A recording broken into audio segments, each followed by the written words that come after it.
सुरक्षित रह सके। अयोध्या से बड़ी खबर आ रही है, राम मंदिर चढ़ावा गबन मामले में नई एसआईटी गठित। जी हां, 3 सीनियर आईपीएस संभालेंगे जांच की कमान।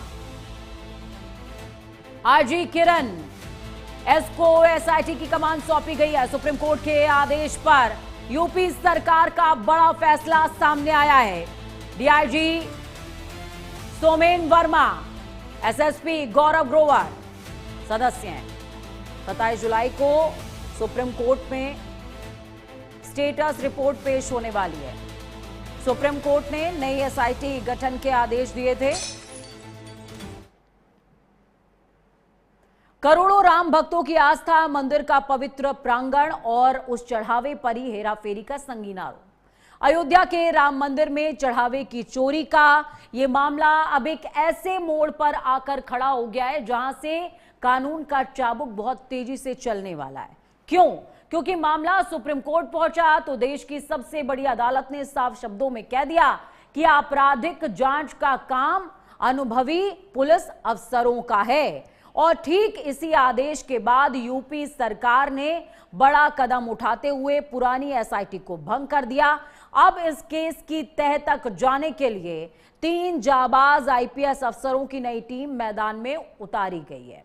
सीबीआई और इंटरपोल में धाक जमा चुके आईजी किरण एस इस एसआईटी की कमान संभाल रहे हैं। साथ ही उनके साथ डीआईजी सोमेन वर्मा, डॉक्टर से आईपीएस बने एसएसपी डॉक्टर गौरव ग्रोवर, दान के पैसों पर डाका डालने वाली काली भेड़ों की उल्टी गिनती अब पूरी तरीके से शुरू हो चुकी है। तो वहीं 27 जुलाई को सुप्रीम कोर्ट में स्टेटस रिपोर्ट पेश होनी है, जिस पर पूरे देश की निगाहें हैं कि आखिरकार इस स्टेटस रिपोर्ट में और क्या खुलासे होने वाले हैं, साथ ही क्या मास्टरमाइंड तक हाथ पहुंच पाएंगे, यह भी अपने आप में एक बड़ा सवाल है।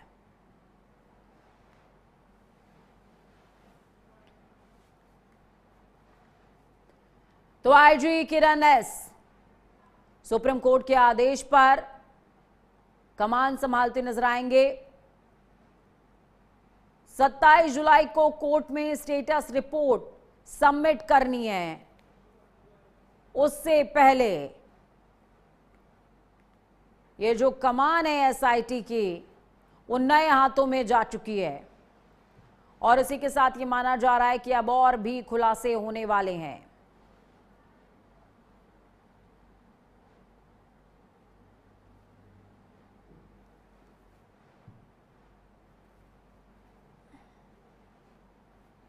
तो इस वक्त की बेहद बड़ी अपडेट आपको बता रहे हैं, बड़ी खबर।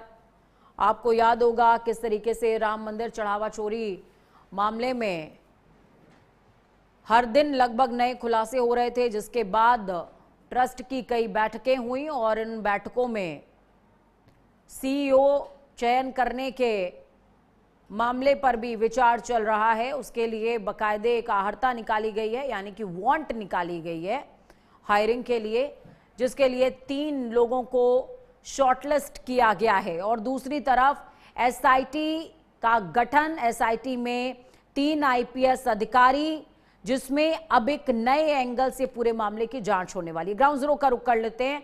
आकाश सोनी संवाददाता सहयोगी अयोध्या से जुड़े हुए हैं और अमित मिश्रा भी संवाददाता सहयोगी अयोध्या से हमारे साथ में जुड़े हुए हैं।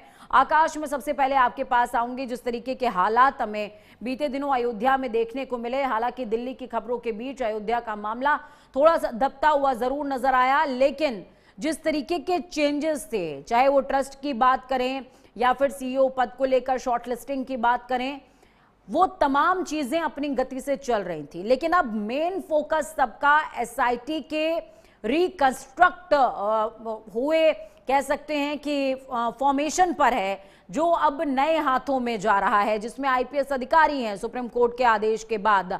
क्या लगता है और ज्यादा खुलासे और बड़े विस्तार से खुलासे और उन लोगों तक हाथ पहुंच पाएंगे जहां तक हाथ पहुंचने चाहिए?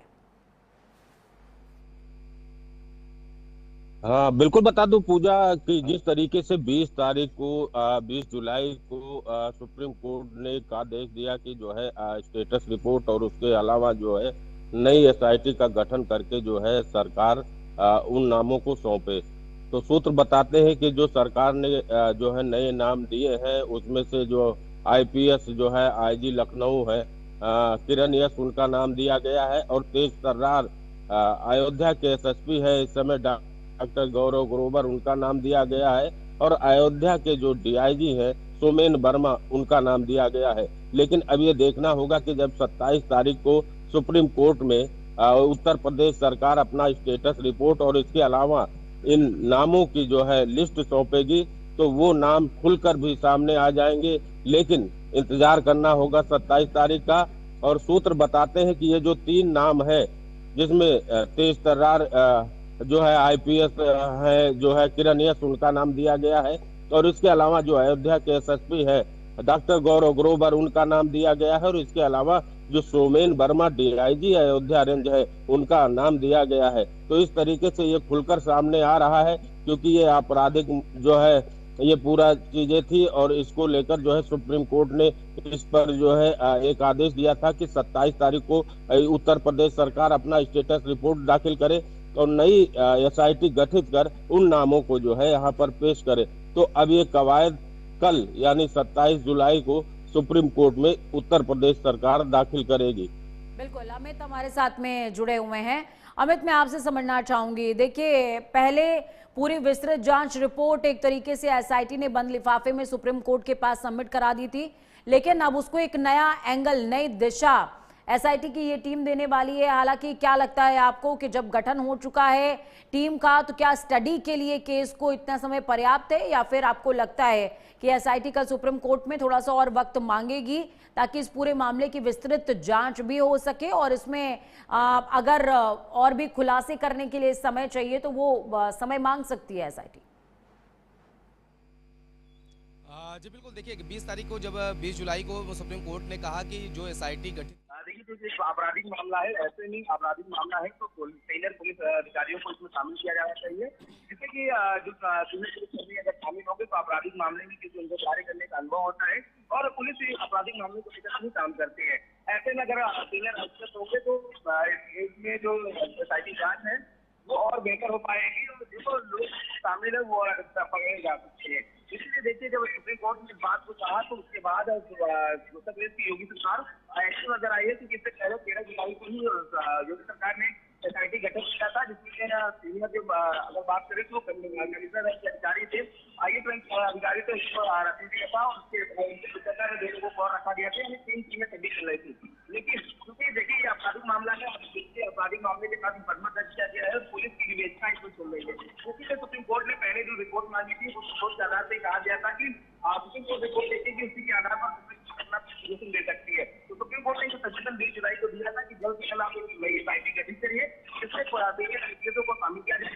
आप देखिए सीनियर आईपीएस के तौर पर बात करें तो उन अधिकारियों को शामिल किया गया है जिसको अपराधी का काम में महारत हासिल है। आप देखिए कि किरण यश को शामिल किया गया है, जो कि लखनऊ के जो उन्होंने अपना बेहतर लंबा कैरियर रहा है, और आपराधिक मामलों को लेकर के ये पूरी दृष्टि के साथ किसी भी केस में इन्होंने जब। चलिए, बहुत शुक्रिया आप दोनों का इस चर्चा को खास बनाने के लिए, ग्राउंड जीरो से अहम रिपोर्ट साझा करने के लिए। तो आपने देखा, सुना, जाना, समझा कि किस तरीके से कितना इंपॉर्टेंट है अब ये पूरा घटनाक्रम, और इस घटनाक्रम में अब देखना ही होगा कि एसआईटी कल जब सुप्रीम कोर्ट में अपनी स्टेटस रिपोर्ट दाखिल करती है तो इस स्टेटस रिपोर्ट में और क्या कुछ खुलासे होते हैं, और एसआईटी क्या थोड़ा और समय मांगती है जांच के लिए, या फिर कुछ नए एंगल्स ऐसे निकल करके आते हैं जिसमें लगता है कि हाँ अब इसमें और ज्यादा वक्त की जरूरत है, और ज्यादा जांच की जरूरत है, क्योंकि कुछ नए नाम निकल करके सामने आ रहे हैं। वक्त एक छोटे से ब्रेक का, ब्रेक के उस पार खबरों का